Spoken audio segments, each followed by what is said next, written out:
Ukraine पर रूस के ताबड़तोड़ हमलों से पूरा देश कराह रहा है, जल रहा है, खंडर होता जा रहा है। ऐसे में यूक्रेन के राष्ट्रपति ने रूस के राष्ट्रपति पुतिन से शांति के लिए वो गिड़गिड़ा रहे हैं। और ज़ेलेंस्की का कहना क्या है, फिर हम आपको वॉल ग्राफिक्स के जरिए दिखाते हैं। तटस्थ स्थिति के लिए तैयार ये पुतिन से गिड़गिड़ाए हैं ज़ेलेंस्की। अगर वो गिड़गिड़ाते हैं तो राहत की बात होगी।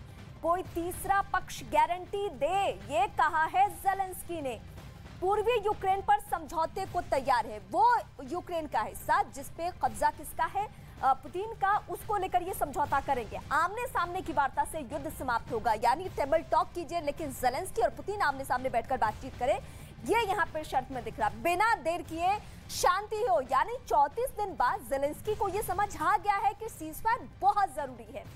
बातचीत एक अवसर और जरूरत भी है। ये ज़ेलेंस्की का तेवर कब 34वें दिन जाके नरम पड़ा है। बातचीत एक अवसर और जरूरत भी है, ये ज़ेलेंस्की अपने खत में लिखते हैं। किसको? पुतिन को लिखते हैं। इस वक्त की बड़ी जानकारी हम आपको बता रहे हैं ग्राफिक्स के जरिए। लेकिन इस बीच यूक्रेन पर रूस के हमले और तेज हो चुके हैं। रूसी फौज ने चरनियों में रूस भारी बमबारी की है। इस हमले में यूक्रेन का तोपखाना पूरी तरीके से तबाह हो चुका है। जिस जगह रूसी सेना ने बमबारी की, वहां एक जोरदार धमाके के साथ आग की ऊंची लपटें दिखाई दी। दावा किया जा रहा है कि रूस के इस हमले में यूक्रेन के कई हथियार तबाह हो गए हैं। तो यूक्रेन का रूस पर बड़ा दावा, तस्वीरें इस वक्त आपके सामने हैं। जो दावे हैं उसकी सच्चाई बयां करती हुई ये तस्वीरें हैं। यूक्रेन का ये कौन सा इलाका है? चरनिव है। यूक्रेन का हथियार तबाह हुआ है, ये रूसी सेना की सफलता। लेकिन सफलता के बीच दोनों ही देशों के जो राष्ट्रीय अध्यक्ष हैं, उनको समझ आ गया है कि ये बर्बादी रुकने वाली नहीं है। ये बर्बादी अगर बहुत बढ़ी तो बात एटम बम पे आएगी। इससे पहले कि हम बातचीत कर ले, इससे पहले कि हम मसले सुलझा ले, इससे पहले हम विवाद सुलझा ले, ये दोनों को यानी पुतिन और ज़ेलेंस्की को समझ में आ गया है युद्ध के 34वें दिन। लेकिन वो वक्त कब, वो तारीख कब, इतिहास में वो तारीख कब तय की जाएगी?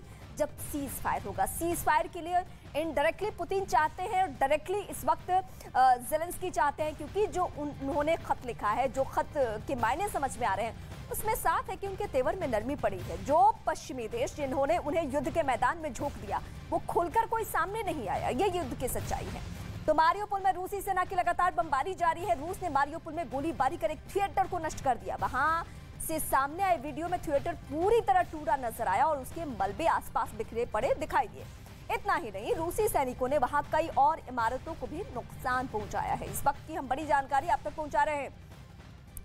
रूसी हमले में थिएटर तबाह हो चुका है। तबाही और बर्बादी की एक और तस्वीर मारियोपोल से इस वक्त हम आपको दिखा रहे हैं। और एक हफ्ते पहले भी, 15 दिन पहले भी इसी तरीके से थिएटर, जहां पे बच्चे थे, मासूम बच्चे, उसके बंकर में सब छिपे हुए थे, ऊपर लिखा हुआ था बड़े बड़े अक्षरों में कि यहाँ बच्चे हैं। तब भी रूसी सेना को जरा रहम नहीं और उन्होंने उसी तरीके से हमला बोला था। आज फिर आप देखिए थिएटर को ही टारगेट किया गया है।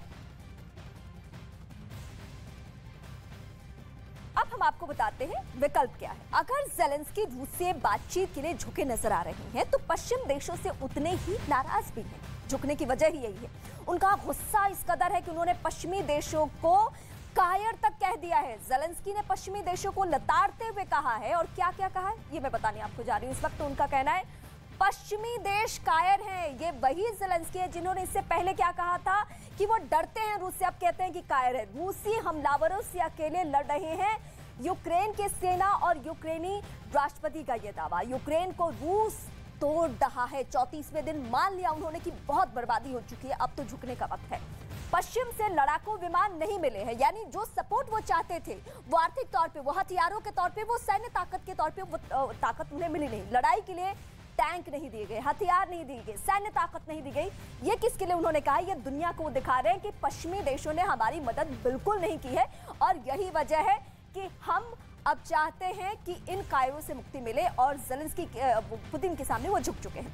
तो यूक्रेन युद्ध में कल से एक नया फ्रंट खुलने जा रहा है। इसी